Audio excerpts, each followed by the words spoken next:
Vamos agora falar de fossa infratemporal. A gente, como está aqui nessa aula abordando concurso, a gente vai abordar as fossas que caem com frequência em concurso, né? A gente falou, quando a gente viu em ossos, a gente falou de fossa temporal. A fossa temporal, basicamente, é formada pelo músculo temporal, né? E a fossa que fica imediatamente abaixo dela é a fossa infratemporal. A fossa infratemporal é uma fossa de suma importância para a gente, porque é onde a gente entra com a agulha todos os dias para anestesiar dentes superiores, dentes inferiores. É uma fossa importante que a gente vai ver que nos espaços faciais acometidos por infecções odontogênicas é um espaço importante também, né? Então vamos delimitar essa fossa, vamos entender quais são os conteúdos dessa fossa, né?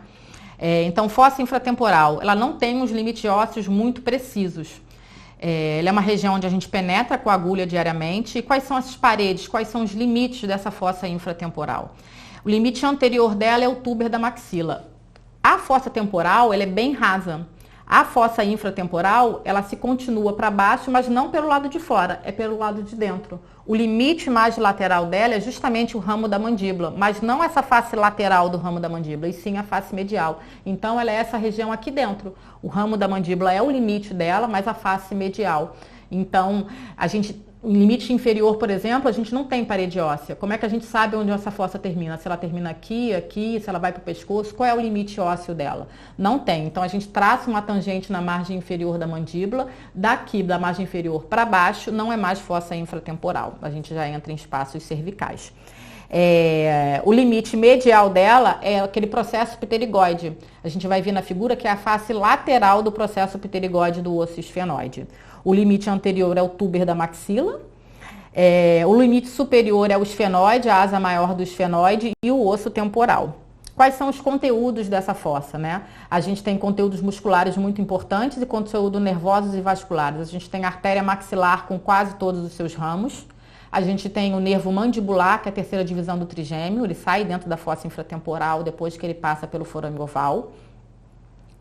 A gente tem os músculos da mastigação, pterigóide medial, pterigóide lateral, eles estão dentro dessa fossa infratemporal. A gente tem o plexo venoso pterigóide, que é o que fica ao redor da veia maxilar, da artéria maxilar, é um plexo importante também. Então, a gente tem alguns conteúdos que são importantes.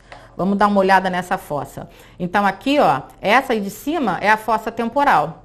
Essa que vem aqui abaixo, mas pelo lado de dentro, é a fossa infratemporal. Então, para a gente poder ver melhor a fossa infratemporal, o que a gente tem que fazer? A gente vai serrar esse ramo da mandíbula para poder olhar pelo lado de dentro. Então, nessa fotografia aqui, ó, é uma fotografia de artéria maxilar, mas que dá para a gente ver bem a fossa infratemporal. Então, toda essa região aqui é a fossa infratemporal. Então, aqui a gente vê a maxilar, a artéria maxilar com seus ramos, e a gente consegue ver os limites, né? A parede anterior dessa fossa é justamente o túber da maxila. É uma questão que costuma cair também em concurso. Qual é o limite anterior da fossa infratemporal? É o túber da maxila. E a gente vai ver que também da fossa pterigo-palatina, que é a próxima fossa que a gente vai ver, o limite anterior também é o túber da maxila. Só que numa fossa infratemporal é a parte mais lateral do túber da maxila e na fossa pterigo-palatina é a parte mais medial do túber da maxila. Mas ambos são o túber da maxila, como limite anterior, parede anterior. O teto da fossa infratemporal é formado aqui, ó, pelo esfenoide, pela grande asa do osso esfenoide e pelo osso temporal. Então, isso aqui tudo é o teto da fossa infratemporal. O limite inferior, como eu falei, é uma tangente, um plano horizontal aqui, a margem inferior do ramo. O limite mais lateral, para onde que ela vai, onde ela termina? Justamente na face medial do ramo da mandíbula. Então, aqui a gente delimitou a fossa infratemporal anterior, túber da maxila, o teto, o esfenoide e o temporal. Limite inferior, uma horizontal na margem inferior da mandíbula. Limite lateral é a face medial do ramo da mandíbula. E o limite medial dessa fossa, até onde ela vai em profundidade? Eu vou entrando aqui nessa figura, até onde ela vai? Ela vai até justamente isso aqui, ó. É o processo pterigóide do esfenoide.